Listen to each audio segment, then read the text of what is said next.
ओम नमो भगवते वासुदेवाय. सार्थ सुबोध ज्ञानेश्वरी.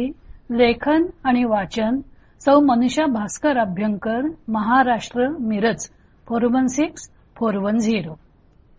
अध्याय 5. कर्मसन्यास योग.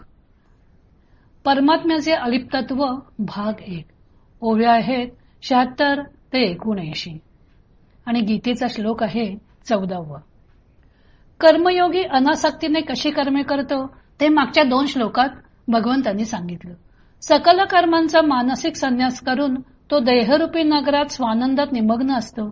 सकल कर्मांचा मानसिक संन्यास केलेला असला तरी सामान्य मनुष्य फलाच्या आशेने जसे कर्म करतो तसे तो कर्म करत असतो. बाह्यतः त्याची आंतरिक स्थिती कळून येणार नाही. मनुष्य किंवा देही जर कर्माचा करता नाही तर मग हे सर्व कर्तृत्व कोणाचे असते? परमेश्वराचे असते का? त्याचे उत्तर श्रीकृष्ण या श्लोकात देत आहेत. श्लोक 14. न कर्तृत्वं न कर्माणि लोकस्य सृजति प्रभुः न कर्मफल संयोगम स्वभावस्तु प्रवर्तते. विश्वाचा कर्तेपणा, कर्म अथवा कर्माचा फलाशी संयोग यापैकी काहीही सर्वेश्वर उत्पन्न करत नाही. स्वभाव म्हणजे प्रकृतीत सर्व करते.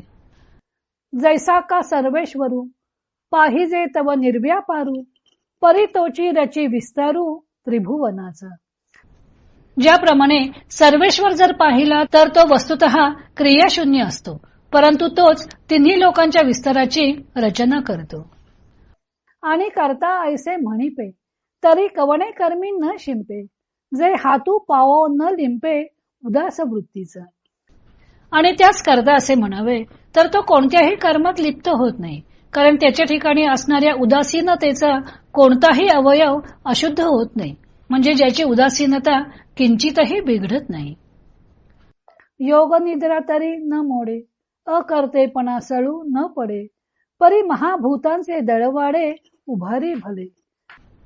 त्याच्या सहज स्थितीचा तर भंग होत नाही व त्याचा अकर्तेपणा चोळवटत नाही. असे असूनही तो महाभूतांचे समुदाय चांगल्या तऱ्हेने उत्पन्न करतो. जगाच्या जीवी आहे परी कवणाचा काही नव्हे जगची हे होये जाये तो शुद्धीही नेणे. तो जगातील सर्व प्राण्यांना व्यापून असतो, परंतु केव्हाही कोणाचीही आसक्ती धरत नाही.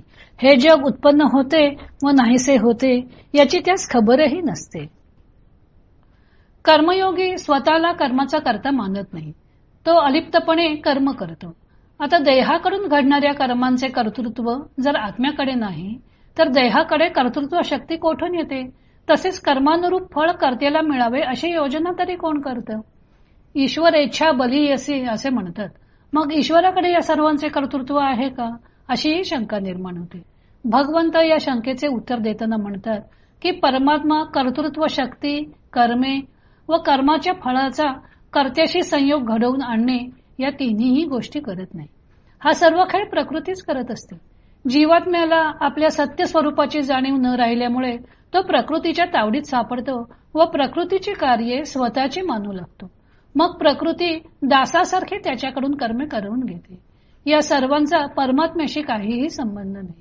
उदाहरणार्थ सूर्य उगवला की सर्व प्राणी मात्र आपापली कर्मे करू लागतात. सूर्य कोणाला तू अमुक कर्म कर असं सांगत नाही, तो केवळ उगवतो. मग प्रत्येकाची प्रकृतीच कार्यरत होते. त्याचप्रमाणे स्वतः परमात्मा काहीही करत नाही.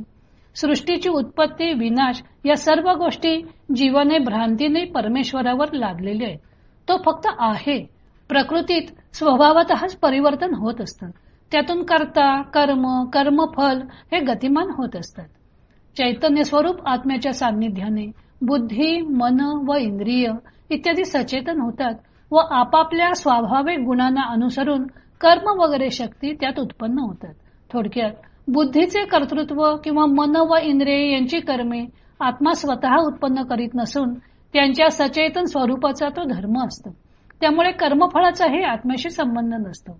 उदाहरणार्थ पाणी सर्व झाडांना सारखेच घातले तरी बीजाचा जो धर्म असेल त्याप्रमाणे त्या झाडाला फळे येतील. त्यामुळे कर्तृत्व हे प्रकृतीचे ठरतं. मग आत्मा जर ज्ञानमय आहे तर ज्ञान कोणाला होतं? किंवा आत्मा जर ब्रह्मरूप असल्यामुळे नित्यमुक्त आहे तर बंध तरी कोणाला प्राप्त होतो? प्रस्तुत श्लोकावरून असं दिसतं की ज्ञान, अज्ञान, बंध, मोक्ष इत्यादी व्यवहाराचा संबंध प्रकृतीशी म्हणजे स्वभावाशी असतो, आत्म्याशी नसतो. ज्ञानदेवांनी सांगितले की वास्तविक परमात्मा अकर्ता आहे, परंतु मायोपाधीचा त्याच्यावर आरोप केला म्हणजे या त्रिभुवनाचा विस्तार तोच करतो असं दिसतं. पण तो वास्तविक कर्ता नाही. तो कोणत्याही कर्माने लिप्त होत नाही. तो उदासीन असतो. कोणतेही कर्म त्याला स्पर्श करू शकत नाही. त्याच्या योगनिद्रेचा भंग होत नाही व त्याच्या अकर्तेपणाची घडीही मोडत नाही. परंतु तरीही पंचमहाभूतांचे समुदाय निर्माण झालेले दिसतात. जगातील सर्व प्राण्यांना तो व्यापून असतो, पण तरीही अलिप्त असतो. हे जग उत्पन्न होते, नाहीसे होते याची त्याला खबरही नसते. एकंदर परमात्म्याकडे कोणतेही कर्तृत्व येत नाही. मग देहाकडून घडणारे पाप पुण्य कोणाला लागतं त्याविषयी भगवंत पुढच्या श्लोकात सांगणार आहेत. तो भाग आपण उद्या पाहू.